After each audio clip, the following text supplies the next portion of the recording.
Akhirnya satu lagi kenyataan yang sah daripada Muhyiddin Yassin sebagai pengurusi Perikatan Nasional, ataupun saya boleh kata Ketua Pembangkang Malaysia pada ketika ini. Inilah kenyataan daripada Muhyiddin Yassin. Akhirnya rasmi, beliau sudah membuat pengesahan PN sah jadi pembangkang, tapi mahu rintis kerjasama lain. Selepas menyatakan keputusan enggan menyertai Kerajaan Perpaduan, Perikatan Nasional petang ini menyatakan kesanggupan mereka bekerja sama dengan pendekatan lain. Pengurusinya Muhyiddin Yassin berkata, Perikatan Nasional bagaimanapun terbuka untuk merintis kerjasama dalam bentuk lain dengan kerajaan. Dalam kenyataan terbarunya, ahli Parlimen Pagoh itu berkata, Perikatan Nasional memang menghargai tawaran yang dibuat Perdana Menteri Anwar Ibrahim untuk membawa mereka menyertai kerajaan. Namun, Muhyiddin Yassin mempunyai perancangan tersendiri. Katanya, atas semangat untuk menyuburkan demokrasi dan melaksanakan peranan semak imbang yang berkesan di Parlimen Perikatan Nasional Berpendirian untuk tidak menyertai kerajaan dan menjadi pembangkang. Sebenarnya apa yang dibuat oleh Muhyiddin Yassin ini satu tindakan yang saya agak setuju, sebab betapa pentingnya pelaksanaan untuk peranan semak imbang ini di Malaysia. Jadi kena ada pembangkang yang kuat untuk dapat membangkang segala ataupun dapat push kerajaan supaya kerajaan ini bekerja. Jadi ini satu keputusan yang baik daripada Muhyiddin Yassin. PN akan memainkan peranan sebagai pembangkang yang berwibawa untuk membawa suara rakyat ke Parlimen, kata Muhyiddin.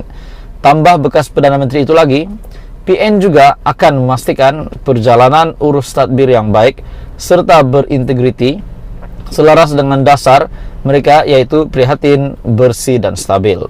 Demi untuk memastikan kestabilan politik dan kesejahteraan rakyat, PN bersedia untuk merintis bentuk-bentuk kerjasama yang lain dengan kerajaan dalam ruang lingkup hubungan kerajaan dan pembangkang.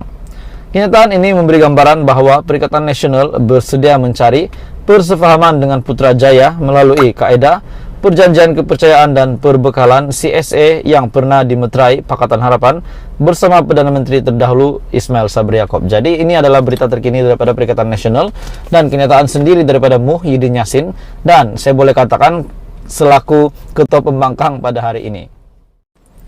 Selamat petang, salam sejahtera Malaysia, tuan-tuan dan puan-puan.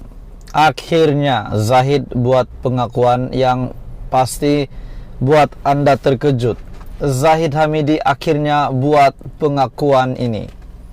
Masih menjadi tanda tanya, walaupun sudah banyak yang menjangkakan timbalan Perdana Menteri Anwar Ibrahim adalah daripada Barisan Nasional dan juga daripada GPS. Namun akhirnya Zahid buat pengakuan siapa yang akan menjadi timbalan Perdana Menteri, dan pasti ini akan mengejutkan anda.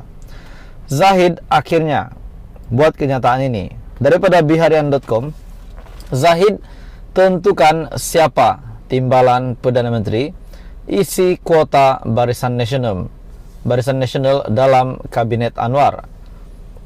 Barisan Nasional menyerahkan kepada pengerusinya Datuk Seri Dr. Ahmad Zahid Hamidi untuk menentukan calon timbalan Perdana Menteri yang akan mewakili gabungan itu dalam Kabinet Kerajaan Perpaduan. Timbalan Presiden MIC Datuk Seri M. Saravanan berkata, meskipun isu berhubung jawatan timbalan Perdana Menteri itu ada dibincangkan pada mesyuarat Dewan Tertinggi Barisan Nasional sebelum ini, tiada nama tertentu yang disebut bagi mengisi jawatan terbabit pada mesyuarat berkenaan. Kita ada bincang jawatan itu, namun siapa calonnya belum ditetapkan lagi. Terpulang kepada pengurusi Ahmad Zahid kerana mandat diberikan kepada pengurusi. Akhirnya tuan-tuan dan puan-puan, keputusan untuk siapa yang akan mengisi kuota Barisan Nasional dalam pentadbiran Anwar Ibrahim sebagai timbalan Perdana Menteri Malaysia ke-10 adalah Zahid Hamidi yang akan tentukan. Jadi saya berfikir tuan-tuan dan puan-puan, adakah mungkin Zahid Hamidi pun boleh mengisi kuota tersebut sebagai timbalan Perdana Menteri Anwar Ibrahim? Apa komen anda, apa pendapat anda jika itu berlaku? Ataupun siapa yang boleh menjadi timbalan Perdana Menteri? Tapi satu nama ini yang banyak orang cakap layak menjadi timbalan Perdana Menteri untuk Anwar Ibrahim adalah Muhammad Hasan selaku timbalan Presiden UMNO. Tokmat, ada yang kata Tokmat sangat sesuai menjadi Perdana Menteri, sangat berkepimpinan, berpotensi. Kita dapat melihat komitmen Tokmat sekiranya beliau menjadi Perdana Menteri, ramai yang setuju. Melalui kajian saya juga, semalam saya dapat kajian berkenaan dengan siapa yang layak menjadi Perdana Menteri. Saya buatlah beberapa contoh di situ, beberapa pilihan, bukan contoh, beberapa pilihan. Dan pilihan pertama yang paling banyak mendapat undian adalah Muhammad Hasan ataupun Tokmat, sebanyak 60% undian, dan melebihi beberapa ribu, sudah mengundi beberapa ribu responden. Dan dalam pada itu saya menyatakan juga pilihan-pilihan yang lain, namun tidak mendapat peratusan yang tinggi. Peratusan yang tertinggi adalah Muhammad Hasan yang mempunyai undian tertinggi sebagai Perdana Menteri di komuniti saya. Perdana Menteri Datuk Seri Anwar Ibrahim memberikan jaminan 2 jawatan timbalan Perdana Menteri akan diwujudkan di bawah kabinetnya dalam kalangan wakil komponen kerajaan perpaduan. Beliau juga berkata demikian, ia akan diisi oleh wakil masing-masing daripada Barisan Nasional pertama, dan yang kedua adalah daripada Gabungan Parti Sarawak. Jadi memang tidak ada harapan lagi Syafiq Abdallah, tuan-tuan dan puan-puan, sebab Blok Borneo sudah pasti yang diambil adalah jumlah kursi yang tertinggi dimenangi dalam PRU15, Barisan Nasional dalam Kabinet Anwar. Barisan Nasional menyerahkan kepada pengerusinya Datuk Seri Dr. Ahmad Zahid Hamidi untuk menentukan calon timbalan Perdana Menteri yang akan mewakili gabungan itu dalam Kabinet Kerajaan Perpaduan. Timbalan Presiden MIC Datuk Seri M. Saravanan berkata, meskipun isu berhubung jawatan timbalan Perdana Menteri itu ada dibincangkan pada mesyuarat Dewan Tertinggi Barisan Nasional sebelum ini, tiada nama tertentu yang disebut bagi mengisi jawatan terbabit pada mesyuarat berkenaan. Kita ada bincang jawatan itu, namun siapa calonnya belum ditetapkan lagi. Terpulang kepada pengurusi Ahmad Zahid kerana mandat diberikan kepada pengurusi.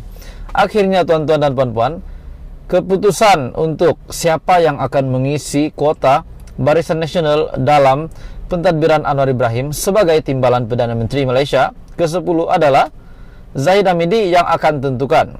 Jadi saya berfikir tuan-tuan dan puan-puan, adakah mungkin Zahid Hamidi pun boleh mengisi kuota tersebut sebagai timbalan Perdana Menteri Anwar Ibrahim? Apa komen Anda, apa pendapat Anda jika itu berlaku? Ataupun siapa yang boleh menjadi timbalan Perdana Menteri? Tapi satu nama ini yang banyak orang cakap layak menjadi timbalan Perdana Menteri untuk Anwar Ibrahim adalah Muhammad Hasan selaku timbalan Presiden UMNO. Tokmat, ada yang kata Tokmat sangat sesuai menjadi Perdana Menteri, sangat berkepimpinan, berpotensi. Kita dapat melihat komitmen Tokmat sekiranya beliau menjadi Perdana Menteri, ramai yang setuju. Melalui kajian saya juga, semalam saya dapat kajian berkenaan dengan siapa yang layak menjadi Perdana Menteri. Saya buatlah beberapa contoh di situ, beberapa pilihan, bukan contoh, beberapa pilihan. Dan pilihan pertama yang paling banyak mendapat undian adalah Muhammad Hasan ataupun Tokmat, sebanyak 60% undian, dan melebihi beberapa ribu, sudah mengundi beberapa ribu responden. Dan dalam pada itu saya menyatakan juga pilihan-pilihan yang lain, namun tidak mendapat peratusan yang tinggi. Peratusan yang tertinggi adalah Muhammad Hasan yang mempunyai undian tertinggi sebagai Perdana Menteri di komuniti saya. Perdana Menteri Datuk Seri Anwar Ibrahim memberikan jaminan 2 jawatan timbalan Perdana Menteri akan diwujudkan di bawah kabinetnya dalam kalangan wakil komponen kerajaan perpaduan. Beliau juga berkata demikian, ia akan diisi oleh wakil masing-masing daripada Barisan Nasional pertama, dan yang kedua adalah daripada Gabungan Parti Sarawak. Jadi memang tidak ada harapan lagi Syafiq Abdallah, tuan-tuan dan puan-puan, sebab Blok Borneo sudah pasti yang diambil adalah jumlah kursi yang tertinggi dimenangi dalam PRU15, dan sudah pasti itu adalah GPS. Selepas kemelut pelantikan Perdana Menteri berlarutan selama 5 hari, susulan tiada gabungan parti yang memperoleh majoriti mudah pada pasca pilihan raya umum ke-15. Presiden PKR akhirnya mengangkat sumpah sebagai Perdana Menteri di Istana Negara. Jadi tuan-tuan dan puan-puan, akhirnya keputusan untuk timbalan Perdana Menteri Malaysia akan ditentukan oleh Zahid Hamidi. Jadi apa komen Anda? Siapa yang boleh menjadi timbalan Perdana Menteri? Anda boleh komen di bawah. Anda boleh terbuka untuk cadangan di ruangan komen. Jadi tuan-tuan dan puan-puan, kita teruskan bersama di dalam channel ini. Kita menantikan apa episode politik seterusnya di Malaysia.